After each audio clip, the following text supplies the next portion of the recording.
On this episode of AV Week, we take a deep dive into the globalization of the AV industry. How can you, as an integrator, a tech manager, or manufacturer, regardless of where you are in the world, service your customers better, regardless of where they are in the world?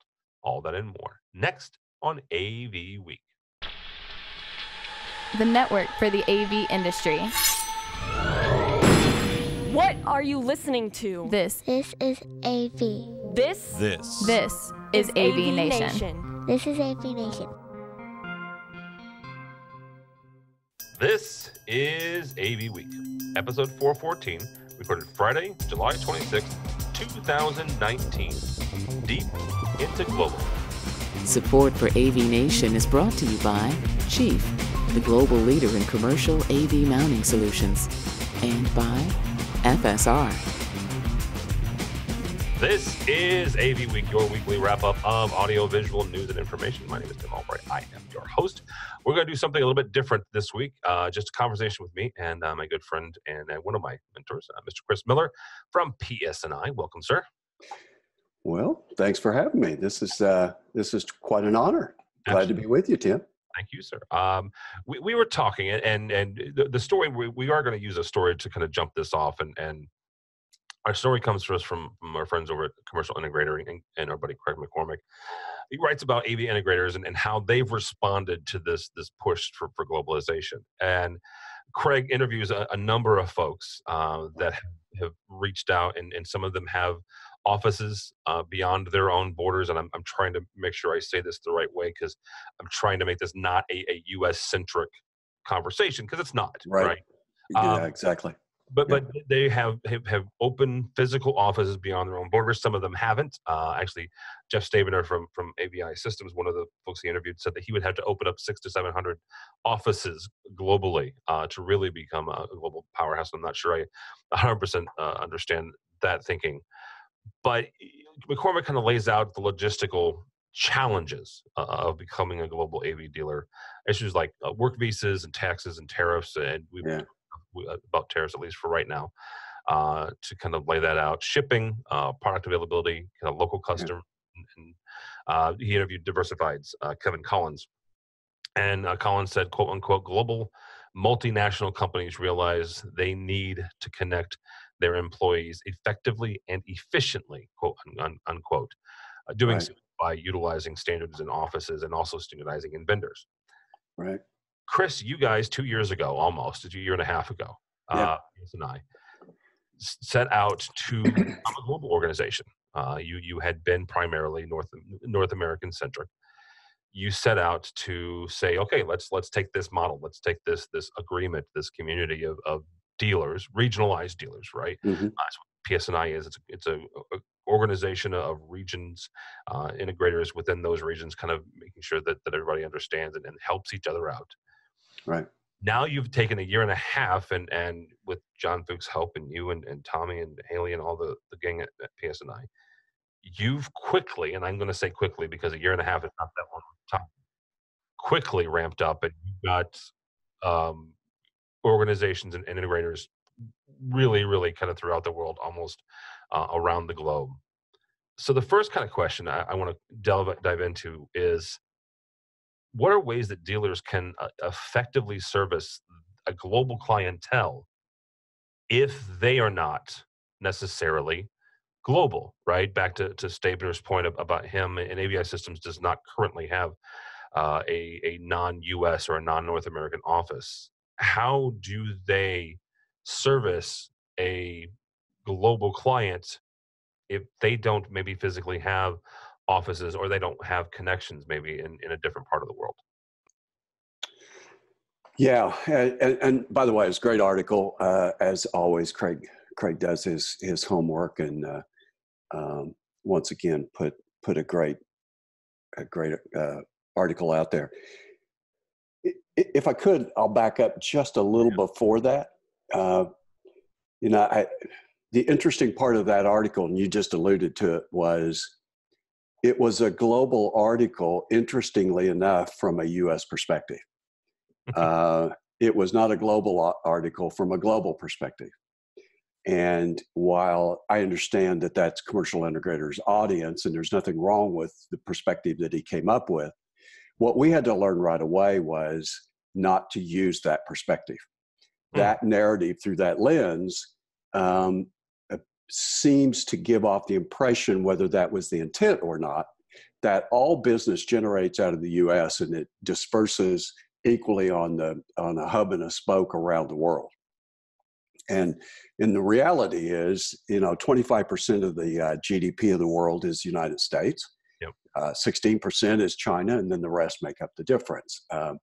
And if you look at what AVIXA recently said at our InfoComm breakfast, and is now available through their research, is that the Asia Pac region is coming close to exceeding the opportunity and the size of the revenue over North America.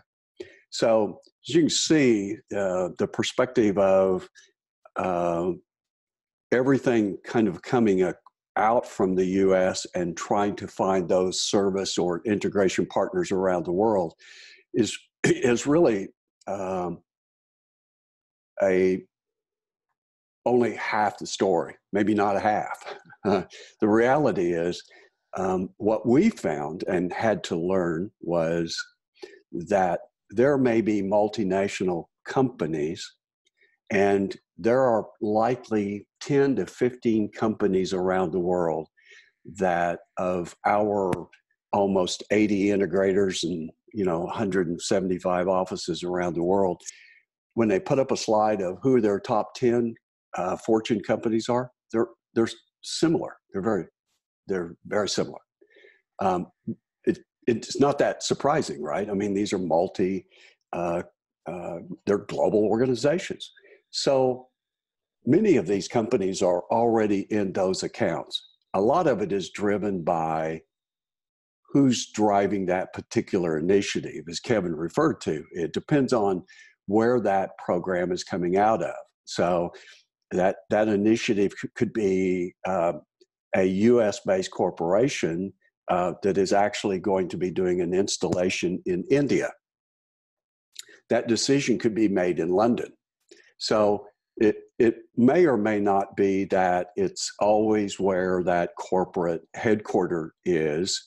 So when you talk about global, you have to talk about not just connectivity of what AVI, SPL, or Diversified, or Whitlock, or whatever was mentioned in there, but there are regional excellent integrators all around the world that are needing partners in other parts of the world too, not necessarily the US. It's been really interesting to see that many of our global partners are driving business back to the States, to our members. So does that make sense? I mean, it's not all US going out. Global members are coming here. Yeah. So talk about that for a second. One of the folks, I've gotten to know a number of your worldwide. Garish is one that I've gotten to know really well. Right. As two offices, one's in Dubai and one's in Mumbai in India. Right. But talk about how that, agreements and kind of organization, things like your PSNI agreements work to, not only push work around the world, and obviously some of this, some will come back here, some will go in different parts of the world, but also how things like certifications, whether it's your certifications, it's AVIXA certifications, it's whoever, Right. helps that happen, because regardless of whether it's Grish in Dubai or it's the folks in the UK, Right. GP, they're using the same standards, so the quality is the same, and the client is serviced then, regardless of where they are. So they're serviced at the same level. Right. Yeah. So, and you use two great examples, whether it be Jason that involved in the UK, or whether it's Garish in Dubai, and he has 7 offices throughout India. Those customers typically overlap. They're being driven by different budgets, or being driven by different initiatives. You could have multiple integrators around the world all in the same building calling on different customers within one account. We tend to talk about Fortune accounts, but in reality, we're talking about customers within those accounts. And no one, to my knowledge, has all of the contacts and customers within an organization. No one's doing all of a Coca-Cola, for example. It would be impractical and very difficult to do. It's not offensive to any one integrator. It's just the reality of the size and scope of the works they do. So when you look at that, everybody talks about standardization. You and I were talking, as we talk frequently, is it all starts with something much more simple, but the baseline of everything is building a level of trust and a common belief that your customer satisfaction is my issue too. Your customer is my customer for that period of time. And when you look bad, I look bad. And as simple as that sounds, that's kind of a code of honor, if you will, that has to be put in place. And then you can talk about standards, and then you can talk about VAT taxes, and you can talk about culture and so many other things. But if you can't find that common ground, then it just doesn't work. Here's my personal experience is whether you are a very, very large AV integrator and you own different companies around the world, or if you're using integrators around the world. And by the way, there is no integrator today, to my knowledge, and I can be proven wrong every 30 seconds, that is capable of doing all of their work within their own walls. They have to use other companies to accomplish that around the world. Back to Jeff's point is you'd have to have 400 to 500 locations because you don't know where this work is going to go, in what city, in what part of the world. It's just not something that would be practical. So trust is first, culture, and then getting those standards. But it's not easy to do whether you own the company or whether you're trying to align with an alliance or a network. Talk about the importance of picking your partners then, because you made a good analogy or a good point here. Your customer is my customer, right? Right.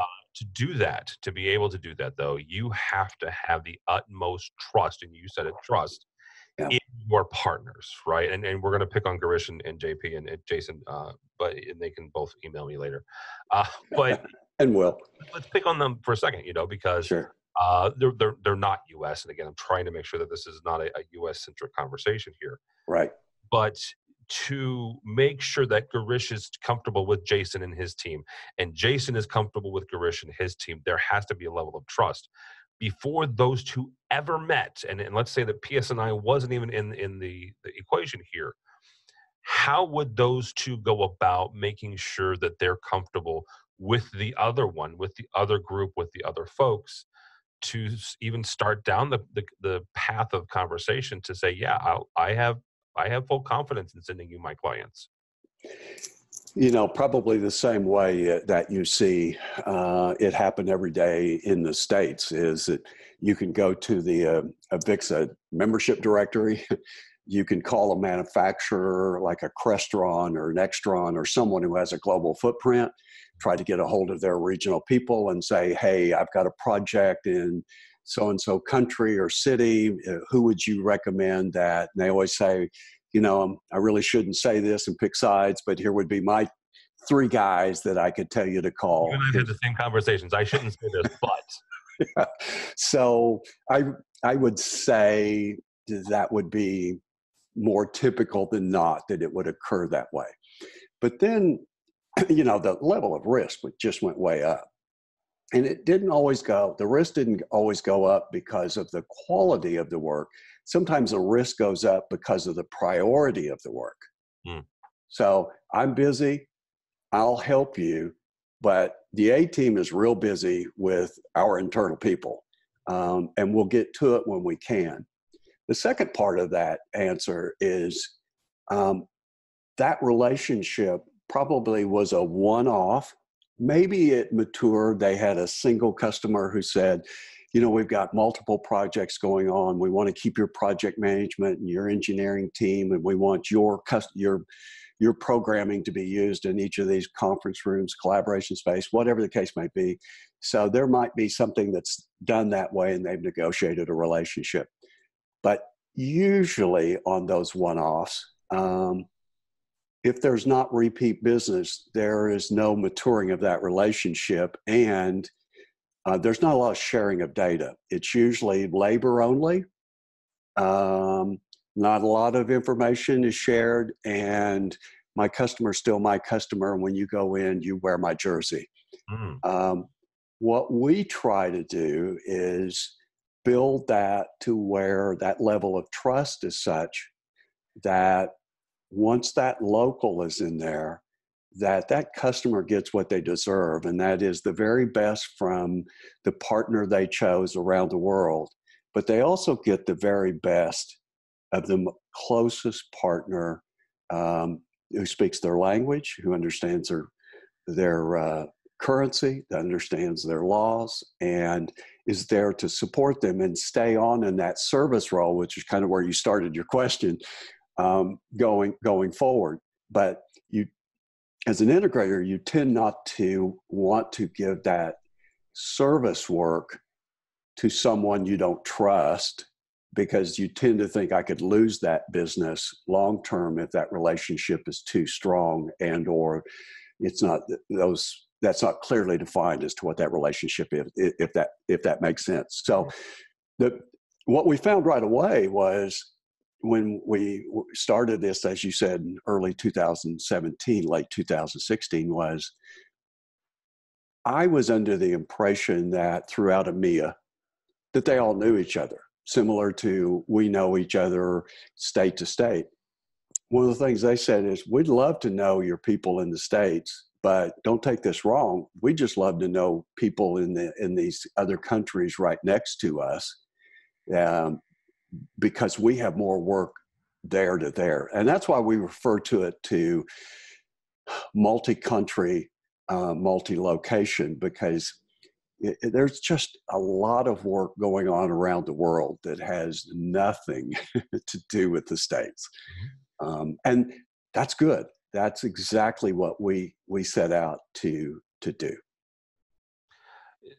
Talk for a second. There a couple, 2 or 3 months ago, we were having a conversation with Luke Jordan from Dallas Fort Worth. Yeah. And he made the comment that he wants to stay local, right? How do you help folks, regardless of where they are in the world, if they have really great trusted clients, but they don't want to service them, or can't, feel like they can't, and that maybe they have no desire to have 400 offices, but they want the best by that client? What would your advice be to them to, regardless of where that client's going? How do you assess a new partner? Well, me, I typically don't answer the question. I answer 3 other ones, and I'll come back to, I'll get back. This is one of the benefits of the larger companies, is that one of the challenges of the smaller integrator around the world isn't that they don't have desire, local knowledge, quality, in many cases highly trained, not everywhere, but the size, the bandwidth they have, and the financial resources they have limit how much they can do. So to the point that Craig made about the larger super integrator, the point is to start doing these larger projects. And there's a misconception that global projects means these are huge 10,000 room rollouts. that probably happens. But it's not every day. What we focus on more is country to country, helping out your very best customer, taking care of them whenever and wherever, country to country, city to city. That being the case, if someone gets one of these very, very large projects, it's going to be limited to those who have the financial capacity to take that on, in addition to all of their regional or local business, or in the case of the very large ones, their book of business. So what happens, and has happened already, is for those smaller integrators in our group, since having been a part of this, we're driving them opportunities in some parts of the world bigger than they probably have the bandwidth to do. Wow. Now, that's making them reassess, and what tends to happen at that point is you have two people who, two different approaches to who's selling. Those who are selling for exit strategies or financial gain, and those who see the opportunity to expand and grow their organization by having more bandwidth and financial wherewithal to do larger projects. So some that stay local, back to your point, are staying there because they've gated their own growth, and they've gated what they want to accomplish with their customers. And if they want to go out and extend out for 1, 2, 5 jobs a year with someone outside of the country, then the point there they have to do is they have to really evaluate the risk and, look at, is this going to significantly impact my relationship with the customer? Should I try to find someone that I can have my customer get in touch with? If they don't, if the risk is high, problem is, you think about the financial aspect of a project, depending on where it is. If the customer is not paying in 60, 90, 120 days, and now you've got product out there, now you've got other vendors and suppliers out there, and now you've got another partner out there, you're underwriting all of that until you get paid. Well, if you're a small local company, that's a risk that you may not want to take, and the jurisdiction of any legal issues is going to be even more challenging, because if something goes wrong at the destination end, you may or may not have any choice for getting paid. Yeah. So it's a high risk deal. Most are looking at it like we did in the beginning, as there's a defensive position and there's an offensive position. The defensive position is we have to have global connectivity and partners around the world that are highly vetted, and we'll talk about that, in order to accomplish and take care of the current customers I have today. The offensive position is it's an opportunity within those customers to provide more services, global connectivity, managed services, and support around the world. So there's both an offense and a defensive position on that. So how do you pick these people? How does someone who's in a smaller organization find out? Most of them are going to a member directory, like I said, getting a hold of a manufacturer, trying to get a hold of somebody high up in their organization, and see if they can't get some labor to help them do a deal, or give them the deal and take a finder's fee, whatever the case may be, just to get that customer taken care of with the least amount of risk. In our case, we're doing something very unique. It's very costly. And that is, when we select our members, they go through a highly vetted process. They go through applications. They're evaluated by manufacturers. We understand their financial and payment histories. We understand where, in many cases, you mentioned John, in many, if not most of those cases, he will visit those facilities. It's amazing what they they share on their website is their facilities and capabilities versus what you walk into the door. It's all relative what they think space is. So we're looking at that, which tells us a lot. We have copies of their design proposals. We see their CAD work. We verify all their certifications with the manufacturers and with an AVIXA or whoever else it may be. And then we look for referrals. We've got to have customer referrals. And you know, none of those, every one of those can be cheated except the site survey. Yeah. But then you just have to go on the gut and the interviews and the process. And in many cases, these people are already working with each other, and they're great to be a reference. But it's a slow building trust relationship. There's no finish line that's in close distance on this. It's an ongoing, evolving process. As we wrap up here, what would one piece of advice you give to any integrator, regardless of where they are in the world, as they're looking at their client list and going, well, this company might be expanding, or this might be, or they just got a call today, right, saying, hey, we're expanding from this country to that country, and we want you to help us out. What would be your advice to a company as they're staring at the prospects of globalization and trying to service their customers the best? Couple of things. First of all, from an internal integrator perspective, I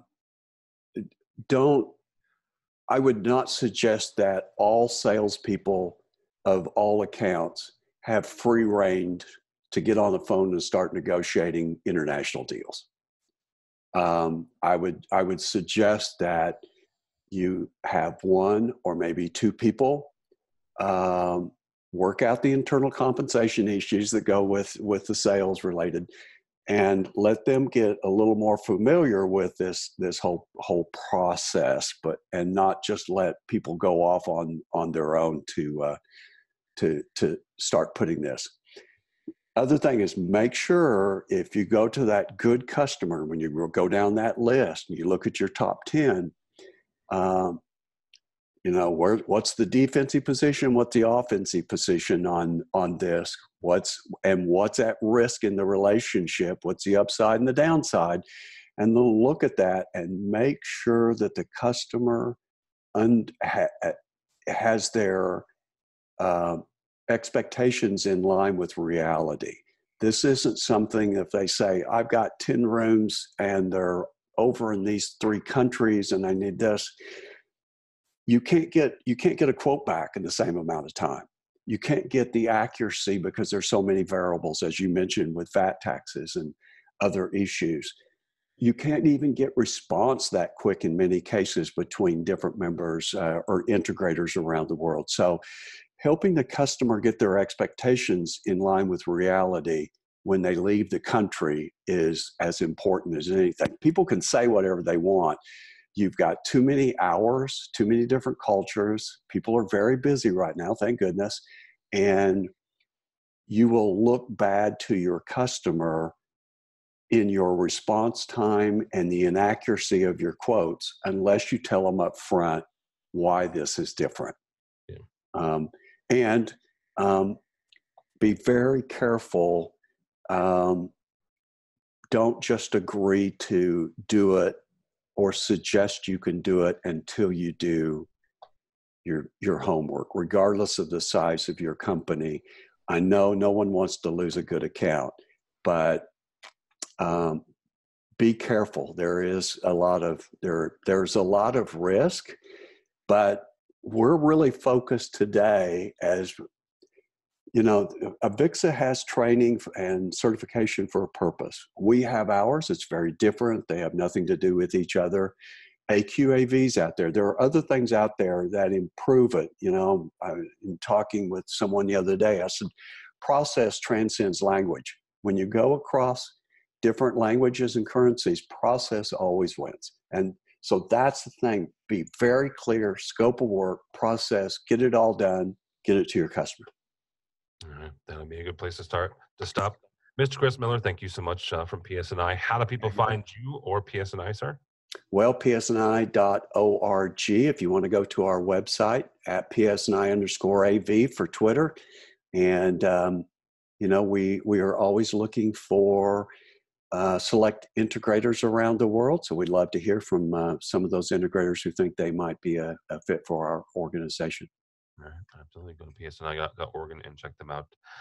For us, for AVNation, for me, don't follow me on the Twitters, but go by the website, avnation.tv. That's avnation.tv. You will find this program and a host of others. While you're there, check out our supporters section. These are folks who help us financially, help us bring you AVWeek and ResiWeek and all the others. And in about 6 weeks' times, CEDIA live from Denver. So all and more at avnation.tv. That's avnation.tv. Thanks so much for listening. Thank you so much for watching. That's all the time we have for AV Week.